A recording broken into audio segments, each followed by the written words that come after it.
12 जनवरी की न्यूज़ को कवर करेंगे, जल्दी जल्दी इसको कवर करते हैं, उसके बाद 13 जनवरी की आज ही करेंगे। नेशनल न्यूज़ में देख लेते हैं।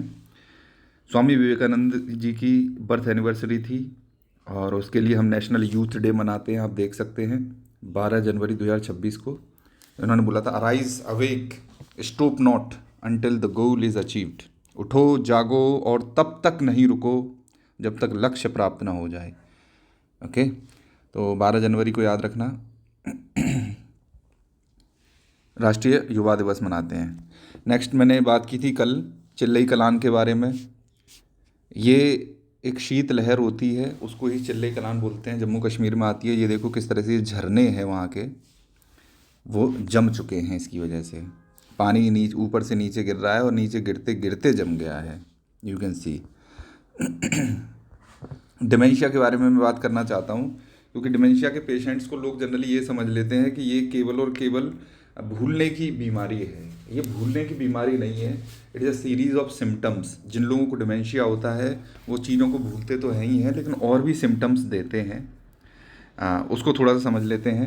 ये एक प्रोग्रेसिव कंडीशन है जो पर्सनैलिटी को बिल्कुल अल्टर कर देती है, तुम्हारे बिहेवियर को चेंज कर देती है और तुम्हारी फिजिकल एबिलिटीज़ को भी बदल देती है। ओके, जितने भी पेशेंट्स जो डिमेंशिया से सफ़र करते हैं उनको एजिटेशन होने लगता है, एग्रेशन मतलब गुस्सा आएगा, तुम्हारे ऊपर चीखेंगे, चिल्लाएंगे, पैरानोया और हेल्यूसिनेशंस भी करने लगते हैं, और इधर उधर वॉन्डरिंग मतलब घूमने फिरने, इधर उधर चले जाएंगे, कहीं भी निकल जाएंगे।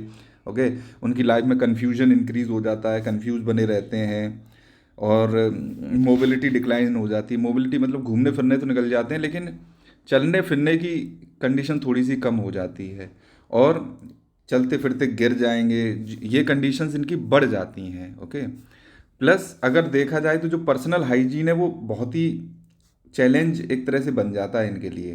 पर्सनल हाइजीन पर ये इतना ध्यान देने लगते हैं कि बार बार नहाएंगे, है ना, और हाथ धुलेंगे, एक्सेसिवली हाथ धुलेंगे मतलब। और उसके बाद लोग अगर ये खुद नहीं कर पा रहे हैं तो लोगों से भी ये कहेंगे कि मुझे ये करवाओ, नहलाओ, ये करवाओ, नहीं समझे तो वो पर्सनल हाइजीन बहुत बड़ा इश्यू बन जाता है। ओके, तो यही है कि इनकी वजह से जो डिमेंशिया में बिहेवियरल चेंज आता है, पेशेंट जो है अनइनहिबिटेड बन जाते हैं, रहने लायक नहीं रहते घर पे, है ना। तो ये लोग क्या करेंगे, सोशली इनअप्रोप्रिएट कमेंट्स बनाएंगे, लोगों को मतलब गाली गलौज करने लगेंगे, इनअप्रोप्रिएट जेस्चर्स भी कर सकते हैं, मिडिल फिंगर दिखा दी या गाली गलौज कर दिया, कुछ इस तरह से भी ये डिमेंशिया के पेशेंट्स कर सकते हैं। ओके, और अनरिलेटेड आदमी का हाथ पकड़ के उसको गाली देने लगेंगे। अपने घर परिवार के लोगों के प्रति तो अग्रेसिव हो ही जाते हैं, उनको भी तो गाली गलौज करने लगते हैं, है ना। मिसअंडरस्टैंडिंग्स बढ़ जाती हैं इसकी वजह से, फैमिली में कॉन्फ्लिक्ट्स बढ़ जाते हैं। ओके, जैसे एक बाप है अपने एक बेटे से गालियां देने लगेगा, कहो दूसरे से देने लगे, तीसरे से देने लगे, सबसे देने लगेगा तो उन्हें लगेगा कि यार इतना इनके लिए कर रहे हैं और ये हमको ही गाली दे रहे हैं। तो इससे मिसअंडरस्टैंडिंग बढ़ जाती हैं, तो फैमिली में कॉन्फ्लिक्ट्स बढ़ जाते हैं। तो इससे इसमें आदमी को, उनका जो डिमेंशिया वाला पर्सन है उसका तो दिमाग ख़राब हो ही चुका है, लेकिन जो समझदार आदमी है उसको समझ से काम लेने की ज़रूरत होती है कि ये जो कह रहा है, ये व्यक्ति जो भी बोल रहा है, ये व्यक्ति जो भी हरकतें कर रहा है, वो ये जानबूझ के नहीं कर रहा है। ये इस उम्र का पड़ाव है, डिमेंशिया जो इसको हो रखा है उसके ये सिम्टम्स ही होते हैं, ये बीमार है व्यक्ति, तो उसी तरह से वो करना चाहिए। तो यहाँ पे ये कह रहे हैं कि जो डॉक्टर्स होते हैं, जैसे फैमिली मेम्बर्स डॉक्टर्स के पास दिखाने ले जाते हैं बड़े बूढ़े लोगों को, तो उस डॉक्टर की रेस्पॉन्सिबिलिटी बनती है कि ऐसे लोगों को, जैसे डिमेंशिया का जो पेशेंट है उसके फैमिली मेम्बर्स को एक साथ बैठ के समझाएं, उसके फैमिली मेम्बर्स को भी समझाएं कि तुम्हें किस तरह से रहना है, डिमेंशिया के पेशेंट को भी समझाएं, यही चीज़ है। और डिमेंशिया के बारे में ये दे रखा है कि ये इरिवर्सिबल डिजीज़ है, मतलब इसको रिवर्सिबल नहीं किया जा सकता, तुम इसको ठीक नहीं कर सकते, इसका कोई इलाज नहीं है। ओके, लेकिन हाँ, अगर जितने भी लोग घर में रह रहे हैं डिमेंशिया के पेशेंट के साथ, वो कुमुलेटिव एफर्ट्स के साथ अपनी लाइफ को इम्प्रूव लिविंग कर सकते हैं, ठीक से रह सकते हैं मतलब, है ना। और पहले के ज़माने में 65 साल का आदमी हो जाता था तब जाके उनको डिमेंशिया होता था, लेकिन अब ये डिमेंशिया 45 से 48 साल की एज के लोगों में भी देखने को मिल रहा है। ओके, तो जो डायबिटीज़ होती है, जो शुगर कंजम्पशन अगर आदमी ज़्यादा कर रहा है, अगर वो ब्लड में बढ़ जाती है तो उसको डायबिटीज़ बोलते हैं। लेकिन हाँ, अगर तुम बहुत ज़्यादा शुगर कंजम्पशन कर रहे हो और शुगर का लेवल तुम्हारे ब्रेन में अगर इंक्रीज हो जाता है, दिमाग में शुगर एक्युमुलेट होती है, तो 100% तुमको आगे चल के लाइफ में डिमेंशिया होगा ही होगा। Okay, just remember this fact, it is important aspect, so इसलिए मैंने इसको डिटेल में कवर किया है, क्योंकि एल्डरली केयर आगे आने वाले समय में हमारे देश में बढ़ने वाली है। नेक्स्ट हम देख लेते हैं, ये है जेहानपोरा स्तूपास। ये जम्मू एंड कश्मीर में है, तो ये रिच बुद्धिस्ट पास्ट को बताते हैं। तो बस इतना याद रखना है कि जम्मू कश्मीर में ही ये पड़ता है, जेहानपोरा स्तूपा, जेहानपोरा स्तूपा। ओके, तो इसको थोड़ा सा याद रखें कि ये कहाँ पे पड़ रहा है। और ये 2000 साल से, मतलब जो अभी वो है मुस्लिम बाहुल्य इलाका है जम्मू कश्मीर, तो ये एक समय पे बुद्धिस्ट यहाँ पे प्रभुत्व बहुत हुआ करता था, ये स्तूपा ये बताता है। ओके, और ये लगभग एक गांव में 10 एकड़ से भी ज़्यादा में बहुत बड़ा स्तूपा है, ये आप देख सकते हैं।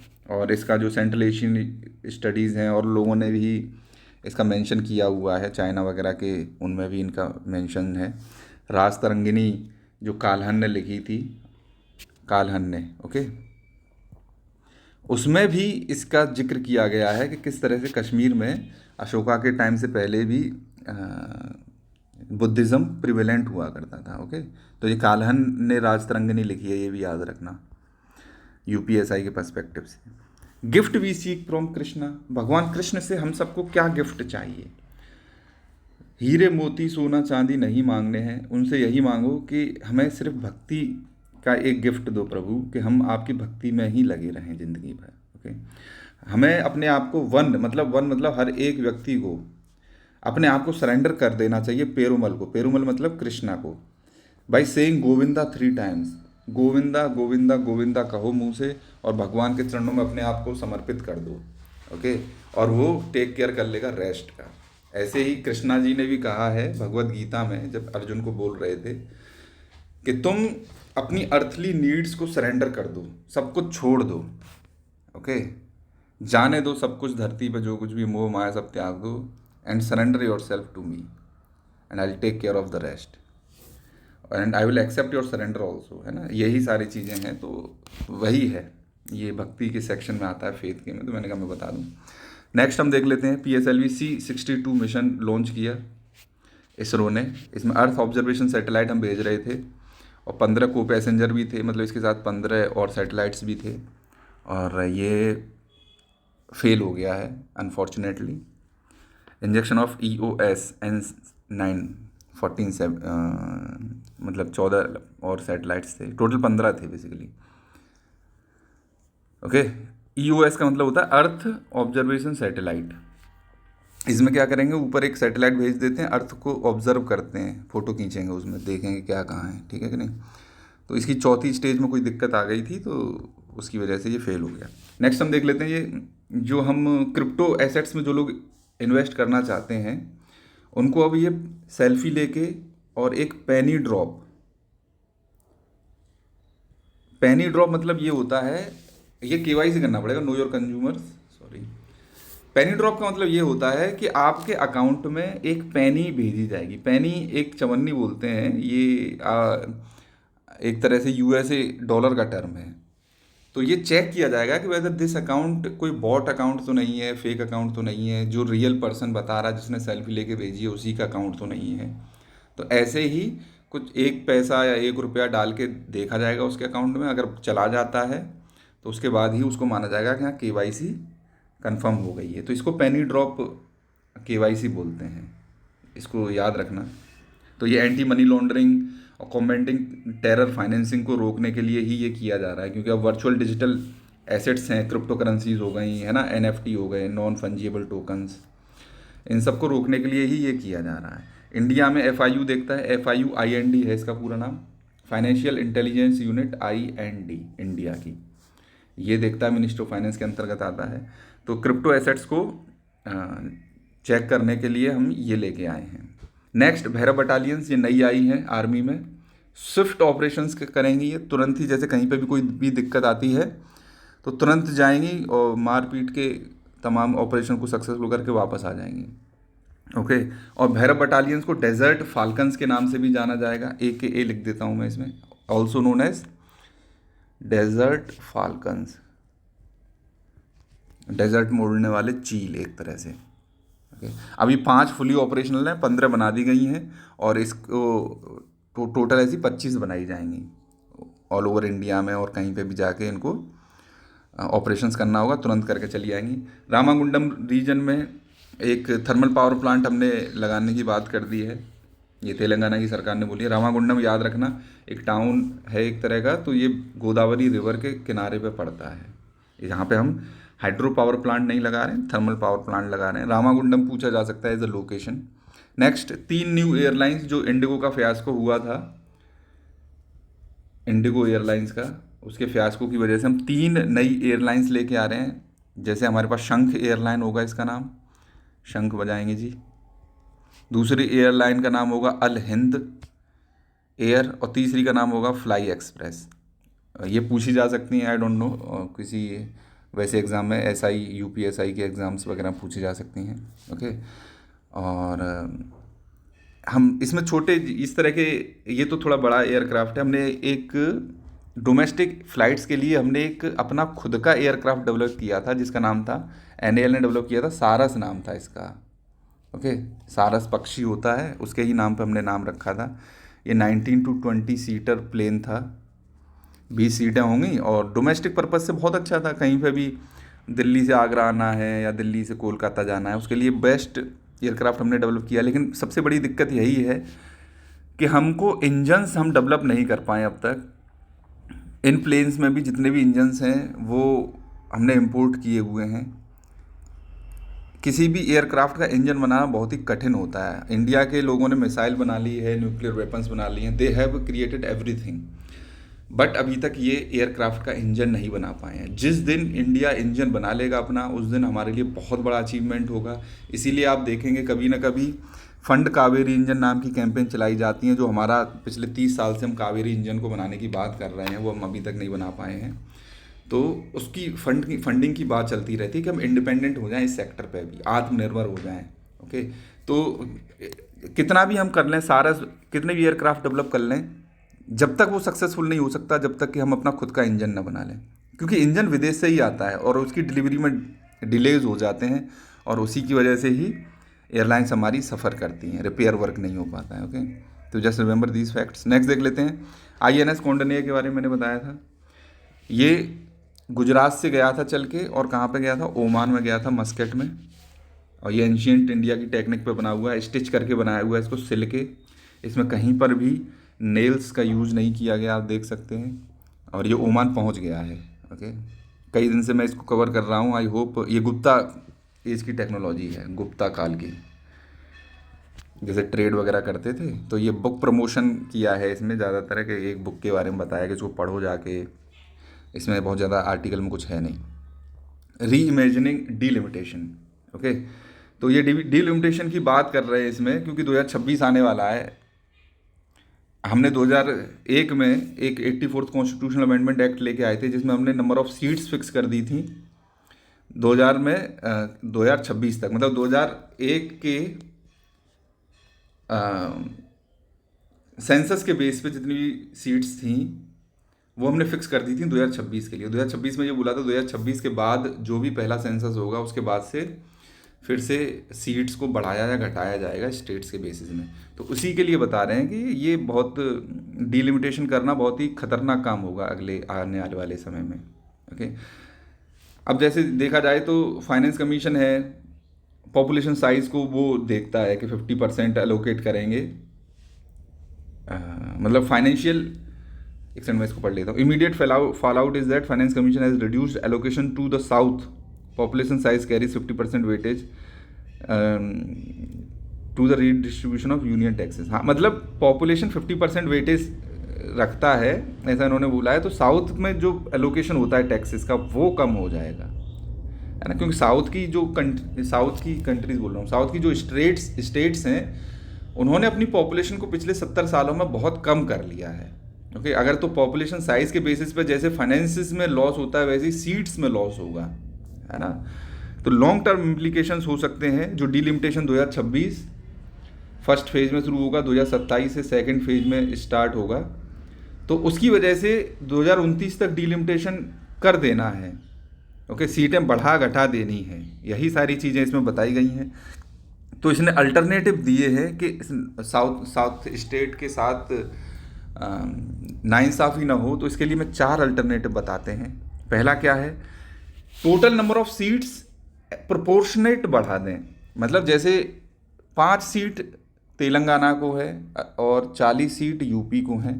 अब इनकी पॉपुलेशन तो मान लो 3 गुना बढ़ी है और इनकी पॉपुलेशन एक उतनी ही बढ़ी है, 2 गुना बढ़ी है, तो जाहिर सी बात है इनकी सीट्स कितनी बढ़ जानी चाहिए, 3 गुना बढ़ जानी चाहिए, 120 हो जानी चाहिए। इनकी 10 ही हो पाएंगी, तो ये लॉस बहुत बुरा गड़बड़ हो जाएगा इनके लिए, है ना। इनकी तो 3 गुना बढ़ गई। अब भाई इन्होंने तो पॉपुलेशन कंट्रोल किया सेंट्रल गवर्नमेंट की स्कीम्स को लगा लगा के, तो इनको इसके लिए पनिश नहीं कर सकते ना।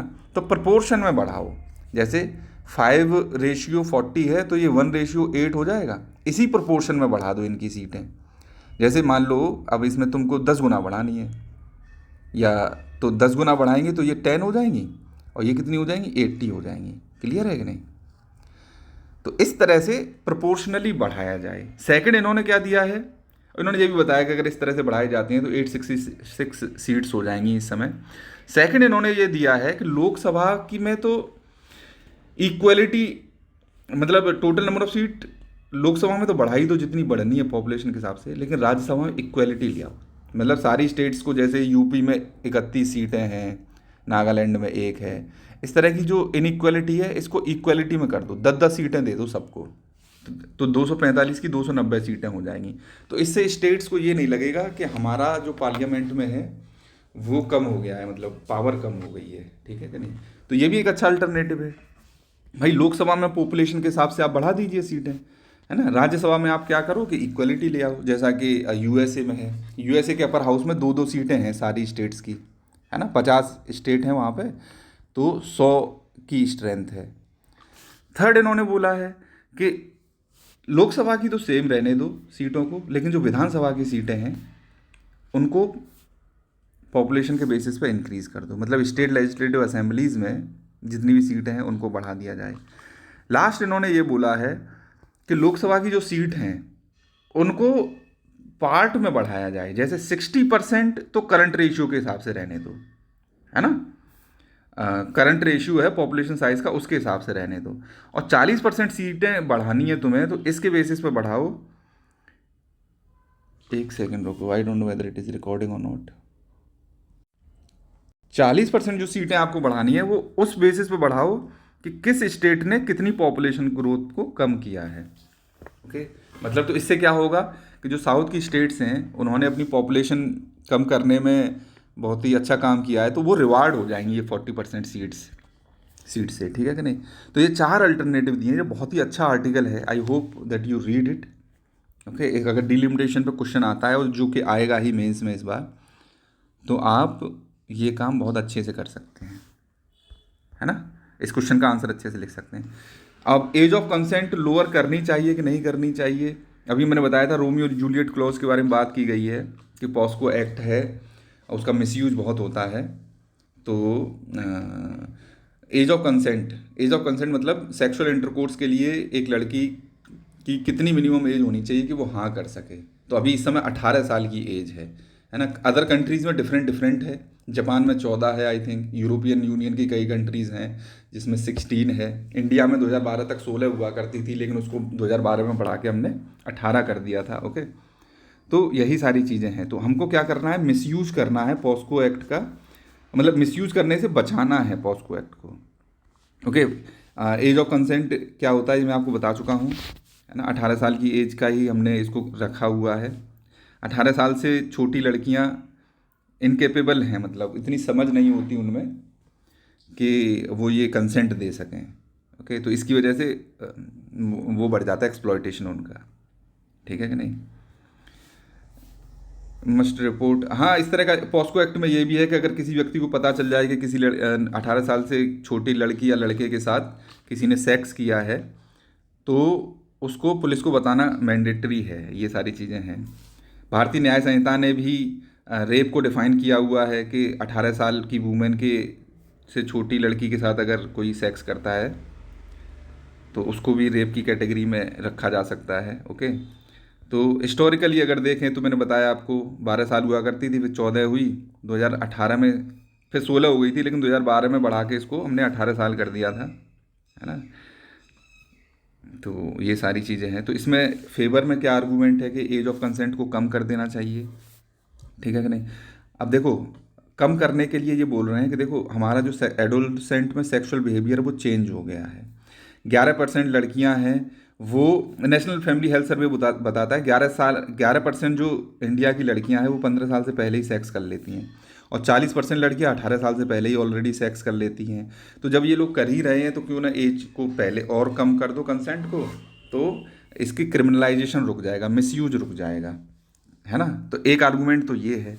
बंगाल में एक स्टडी की गई तो ये देखा गया कि 24% जो लड़कियां लड़के थे रोमांटिक रिलेशनशिप में थे, तो 80% जो विक्टिम थे उन्होंने टेस्टिफाई करने से मना ही कर दिया। मतलब ये मान लो कि लड़का लड़की 18 साल से छोटे अगर सेक्सुअल रिलेशनशिप में है, उनके ऊपर अगर केस फाइल कर दिया गया है तो उसमें 80% लड़के ने या लड़की ने मना ही कर दिया कि हम टेस्टिफाई ही नहीं करेंगे, क्योंकि family generally false case file कर देती हैं लड़के की या लड़के की लाइफ को ख़राब करने के लिए कि इसने रेप किया हमारी लड़की का और ये किया वो किया, है ना। तो ये सारी चीज़ें हैं।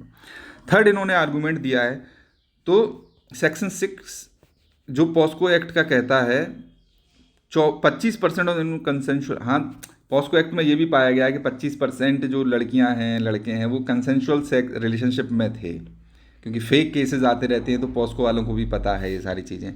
थर्ड एक और आर्गूमेंट उन्होंने दिया है कि जब हम सेक्स एजुकेशन को प्रमोट कर रहे हैं, है ना, तो इन्फॉर्म्ड डायलॉग होना चाहिए इसके बीच में, रादर देन ब्लैंकेट क्रिमिनलाइजेशन। ऐसा नहीं कि 18 साल से छोटा है तो सभी को जेल में डाल देना उठा के, नहीं। इसमें एक सेक्सुअल एजुकेशन को प्रमोट करने के लिए अच्छा कन्वर्सेशन होना चाहिए। वेस्टर्न कंट्रीज ने कई ने किया हुआ है, 16 साल है, EU Canada several EU Nations भी हैं, प्लस रोमियो जूलियट क्लॉज भी है कई सारी कंट्रीज़ में। तो इसको इंडिया में लाने के लिए ही डायरेक्टिव दिया है सुप्रीम कोर्ट ने, ये मैंने बताया था 1-2 दिन पहले। चैलेंज क्या है, इसके अगेंस्ट में क्या चीज़ कहती है, इसमें यह है कि एक जब एज ऑफ कंसेंट रहता है अगर 18 साल का है तो ये एक तरह से ब्राइट लाइन रूल की तरह काम करता है कि तुमको इससे आगे जाना ही नहीं है। It creates as a deterrent, है ना। तो छोटे बच्चों के साथ, 18 साल से छोटे बच्चों के साथ चाहे करो चाहे न करो, it will be treated as a criminal offence, that's it, है ना। तो इससे वो रुक जाएगा। नेक्स्ट उन्होंने क्या दिया है, मोर ओवर वरिंग क्या है, बच्चों का एक्सप्लॉयटेशन बढ़ जाएगा, है ना, क्योंकि फैमिली मेम्बर्स हैं, नेबर्स हैं, टीचर्स हैं, ये सब ऐसे लोग होते हैं कि डरा धमका के छोटे बच्चों के साथ वो कर लेते हैं, सेक्स वगैरह करते हैं। तो इसमें कंसेंट की कोई वैल्यू ही नहीं रह जाएगी, लड़की कुछ बोल ही नहीं पाएगी बाहर जाके, है ना। अगर ये child ministry of women child development ने ये पाया कि 50% जो अब्यूज़र्स रहते हैं जो वो बच्चे के जानने वाले होते हैं, है ना। बच्चों को इमोशनल इंडिपेंडेंस कम रहती है ना, इमोशनली डिपेंडेंट रहते हैं, तो वो रजिस्ट भी नहीं कर पाते। भाई कोई बहुत अच्छा दोस्त है, रिश्तेदार है, और वो कुछ ऐसा कर रहा है ना, तो वो इमोशनली डिपेंडेंट रहते हैं उस पर्सन पे, तो वो इसके लिए रोक भी नहीं पाते हैं। नेक्स्ट देखते हैं। नेक्स्ट ही आर्गूमेंट ये है कि अगर अभी से 40% लड़कियां लड़के 18 साल से छोटे ही सेक्स कर लेते हैं, अगर आप एज को ही 16 साल कर दोगे तो हो सकता है 12 साल की एज में भी लोग सेक्स करने लगे, नहीं समझे। तो ये एक तरह से प्रीमैच्योर एक्टिविटीज़ को इनकरेज कर सकता है। और आर्गूमेंट ये है, पार्लियामेंट्री स्टैंडिंग कमेटी थी ह्यूमन रिसोर्स डिपार्टमेंट की, HRD की, तो उन्होंने मना कर दिया था भाई कि ये मत करो, है ना, ये लीगली इररिलेवेंट है, इससे बहुत सारे लीगली लूप होल्स क्रिएट हो जाएंगे। नेक्स्ट, लॉ कमीशन ने भी बोला था कि अगर रिड्यूस करोगे एज ऑफ कंसेंट को तो एक तरह से जो पॉस्को एक्ट है वो पेपर लॉ बन के रह जाएगा, इसकी क्या वैल्यू रह जाएगी, है ना। तो यही सारी चीज़ें हैं। रोड अहेड में ये बोल दिया गया है कि पार्लियामेंट का काम है पार्लियामेंट जाने, और सुप्रीम कोर्ट उसको देखेगा तो सुप्रीम कोर्ट जाने, ठीक है कि नहीं, यही है। बाकी क्या, एज अ प्रोग्रेसिव सोसाइटी अगर हम वेस्टर्न वर्ल्ड से सीखना चाहते हैं, जापान है, EU है, इन सारी कंट्रीज से सीखना चाहते हैं, तो एज ऑफ कंसेंट को कम किया जा सकता है। लेकिन इतना डेवलप्ड स्तर भी होना चाहिए इंडिया का, और इंडिया के जो यूथ हैं वो इतने मैच्योर भी होने चाहिए कि इसका मिसयूज न किया जाए। अगर हम वेस्टर्न कंट्रीज़ की तरफ देखते भी हैं इसके लिए, तो वेस्टर्न कंट्रीज़ में चाहे आप जापान ले लो, चाहे ईयू ले लो, चाहे यूएसए ले लो, उसमें टीन एज प्रेगनेंसीज की बहुत बड़ी इशू है। ओके, मतलब 19 साल से छोटे बच्चे प्रेग्नेंट हुए घूम रहे हैं, है ना। और तो ये हम इंडिया में इंपोर्ट नहीं करना चाहते, है ना। तो अगर आपको एज ऑफ कंसेंट कम करना है, देन स्कूल्स में सेक्स एजुकेशन को बहुत बढ़ाना, मतलब बहुत एक तरह से मिशन मोड में वॉर करना पड़ेगा और बच्चों को सिखाना पड़ेगा इसके बारे में बहुत अच्छे तरीके से। ओके, और पेरेंटल कंसेंट, पेरेंट्स को इन्फॉर्म होना बहुत ज़रूरी है कि अगर कोई बच्चा इस तरह की रिलेशनशिप में है जिससे कि मिसयूज ना हो लॉज का, तो ये सारी चीज़ें देखनी पड़ेंगी। हम यही नहीं कि वेस्टर्न कंट्रीज़ को आंख बंद करके हम कॉपी करते रहें, हमें अपने कंट्री के सोसाइटल स्तर को भी देखना है कि हम कहाँ पे खड़े हैं, है ना। तो मैंने रोमियो जूलियट क्लॉज के बारे में कल आपको बता ही दिया था, वही इसमें आया हुआ है। और ये है कि इसका यूज़ कर लेते हैं लोग कास्ट रिलीजियस लाइंस पे, बच्चे को किडनैप कर लिया ऐसे करके, तो इसके लिए भी रोमियो जूलियट क्लॉज को लाना बहुत ज़रूरी है ना। लॉ कमीशन ने भी इसके लिए बोला था, ये अगेंस्ट बोला था कि 18 साल से कम नहीं करना है। ये सारी चीज़ें मैं बता चुका हूँ। इंटरनेशनल न्यूज़ को देख लेते हैं। मोदरो को उठा के ले गए तो ट्रंप ने बोल दिया क्यूबा से भी कि भाई तुम हमारे साथ डील कर लो, नहीं तो तुम्हें भी उठा के ले जाएंगे। नेक्स्ट, ट्रंप ने जो आइसोलेशन किया है, 66 बॉडी से विड्रॉ किया है ना। तो इसकी वजह से ये बोल रहे हैं कि एथनो नेशनलिज्म और रेशियल हेट्रेड बढ़ जाएगा। ऑलरेडी देखा जा रहा है कि डब्ल्यूएचओ की कई सारी ऑर्गेनाइजेशंस हैं। डब्ल्यूएचओ जो ऑर्गेनाइजेशन कई सारे जो प्रोजेक्ट चलाती है, जैसे HIV एड्स हो गया, मलेरिया हो गया, टीबी से लड़ने वाले हैं, इन सब में सेटबैक्स देखने को मिल रहे हैं, है ना। ये बेचारे ठीक से काम ही नहीं कर पा रहे हैं, है ना। और यूएसए जितना भी फंडिंग वगैरह करता था उसका वैक्यूम दिखाई दे रहा है। यूएसए के कमिटमेंट क्लाइमेट चेंज के थे कि रिड्यूस करेंगे, वो भी उससे भी बेचारे ये बाहर हो जाएंगे, तो फंडिंग का इश्यू हो जाएगा। प्लस एथनो नेशनलिज्म बढ़ेगा। यूएसए में रहने वाले लोगों के प्रति रेसिज्म ऑलरेडी पहले था ही, ब्लैक एंड वाइट का इश्यू तो ऑलरेडी था ही, प्लस इंडिया के लोगों के प्रति बहुत तगड़ा रेसिज्म होता है वहाँ पे। ओके, और ये सारी चीज़ें और ज़्यादा बढ़ जाएंगी, है ना। और एक आर्गुमेंट ये भी है कि अगर वाइट हाउस विड्रॉ कर लेता है, ट्रंप विड्रॉ कर लेता है, तो एक वैकेंसी क्रिएट हो जाएगी, पावर वैक्यूम क्रिएट होगा। तो यहाँ पे कोई ना कोई तो फिल करेगा उसको आके, तो रशिया और चाइना इस पावर वैक्यूम को फिल कर लेंगे। और चूंकि यूएसए इज़ अ डेमोक्रेसी, तो वहाँ पे फ्रीडम ऑफ स्पीच है और हम यूएसए से कुछ भी कह भी सकते हैं।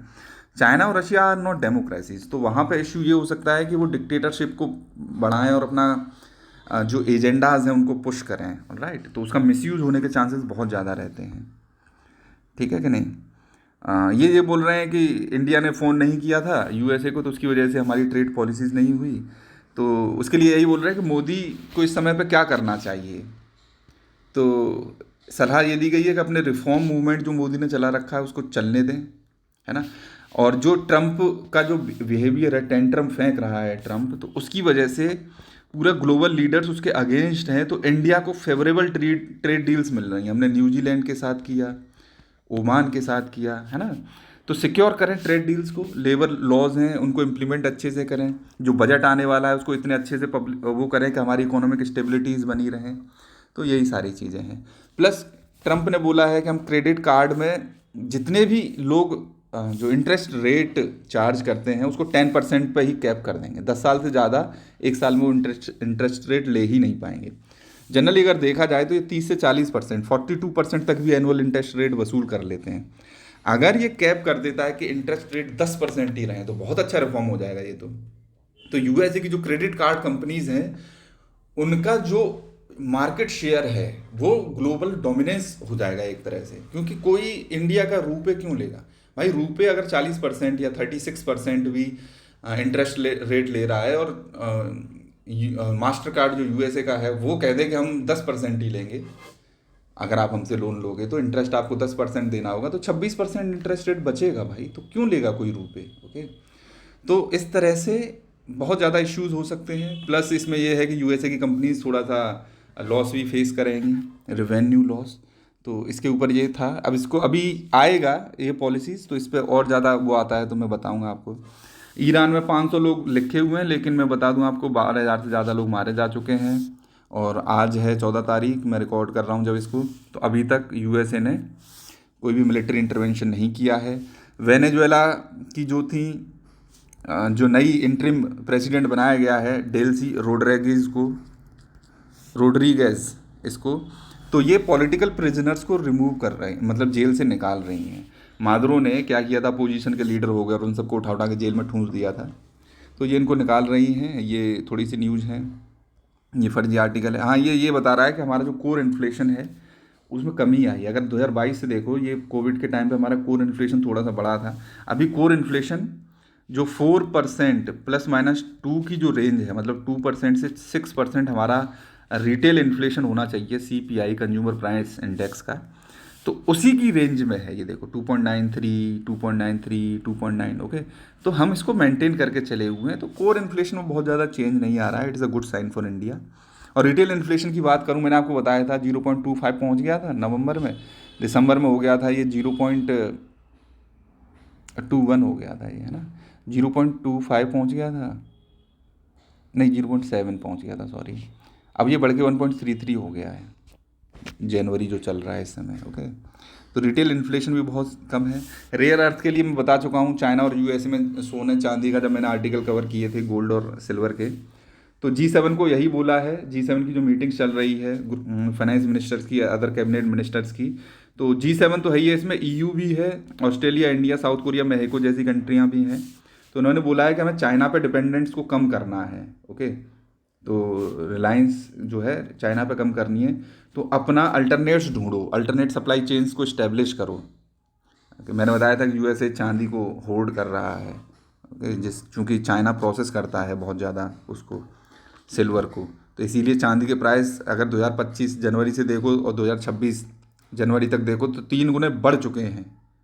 समझ रहे हो, 84,000 किलो से 2,40,000 किलो चांदी के प्राइसेस हो गए हैं इस समय, वो इसी की वजह से हुए हैं। प्लस यूएसए ने चांदी को रेयर अर्थ कैटेगरी में डाल दिया, क्रिटिकल मिनरल की कैटेगरी में डाल दिया है, और चाइना ने भी एक्सपोर्ट रिस्ट्रिक्शंस लगा दिए हैं इस तरह के क्रिटिकल मिनरल्स पे। तो इसकी वजह से भी ग्लोबल सप्लाई चेन्स थोड़ी सी अफेक्टेड हुई हैं, और उसकी वजह से भी चांदी के दाम बढ़ रहे हैं और सोने के दाम भी बढ़ रहे हैं इसी तरह से। अगर आप देखो तो लोग इस समय इन्वेस्ट भी कर रहे हैं सिल्वर एंड गोल्ड में। ओके, तो अगर आपको इन्वेस्टमेंट करना है तो फाइनेंशियल इंस्टीट्यूशंस में ना करें, बैंक में पैसा ना रखें। ओके, ज़मीन खरीद सकते हैं आप, या फिर मेटल्स में, प्रेशियस मेटल्स में इन्वेस्ट करें। ओके, उनके दाम बढ़ते ही रहने हैं। नेक्स्ट अगर देख लें इसको, स्पोर्ट्स की बात करें, यीप और सो ये जीत गए हैं टाटा स्टील चेस का ब्लिट्स। यीप इसका पूरा नाम है, करीसा यीप लेफ्ट में और वीजली सो राइट में, इनकी शक्ल देख लो भाई। ओके, तो ये ब्लिट्स, जो टाटा का ब्लिट्स चैंपियनशिप हो रहा था, आई थिंक ये कहाँ पे हो रहा था, आई डोंट रिमेंबर इट एग्जैक्टली, मैंने कल परसों बताया था आपको। इसमें देख लेता हूँ, इंडिया में ही हुआ है ये तो मुझे पता है, बट कहाँ पे हुआ है ये नहीं पता। तो देखो ब्लिट्स क्या होता है, बहुत जल्दी जल्दी चेस खेलना पड़ता है। इसमें 3 मिनट का टाइम दिया जाता है व्यक्ति को, दोनों को 3-3 मिनट का टाइम दिया जाएगा। प्लस ये एक चाल चलेगा तो इसमें 2 सेकंड बढ़ जाया करेंगे, ऐसे करके है ना। जैसे इसने 2 मिनट 56 सेकंड पे एक चाल चली, तो इसको 2 सेकंड मिल जाएंगे, तो 2 मिनट 58 सेकंड हो जाएंगे इसके, नहीं समझे। इस तरह से 2 सेकंड का इंक्रीमेंट मिलता है। इसी तरह से रैपिड का चैंपियनशिप्स होती हैं, उसमें 15 मिनट और 10 सेकंड बढ़ते हैं। ओके, तो ये टाइमिंग्स थोड़ा सा आप याद रख सकते हैं। तो ये स्पोर्ट्स का सेक्शन हो गया। मुझे प्लीज़ कमेंट करके बता देना कि ये कहाँ पर है। हमारा जो वो था ना, अर्जुन एरिगासी बहुत अच्छा प्लेयर है, बट अंडर प्रेशर दिक्कत हो जाती है ना, तो उसमें नहीं कर पाते। वर्तिका अग्रवाल हमारी हैं फीमेल की, वो सेकंड रही हैं, अर्जुन एरिगासी थर्ड रहे थे। तो ये सारी चीज़ें हैं, इसको आप देख लेना। और ये प्लीज़ मुझे बताना कहाँ पे हुआ। आई थिंक जहाँ तक मुझे याद है, या तो ये गोवा में हुआ है या फिर वेस्ट बंगाल में कहीं हुआ है, I don't remember exactly. Bye, thank you, subscribe. Kolkata लिखा हुआ है, आई थिंक कोलकाता में, तो इसका मतलब वेस्ट बंगाल में ही हुआ है ये। Thank you.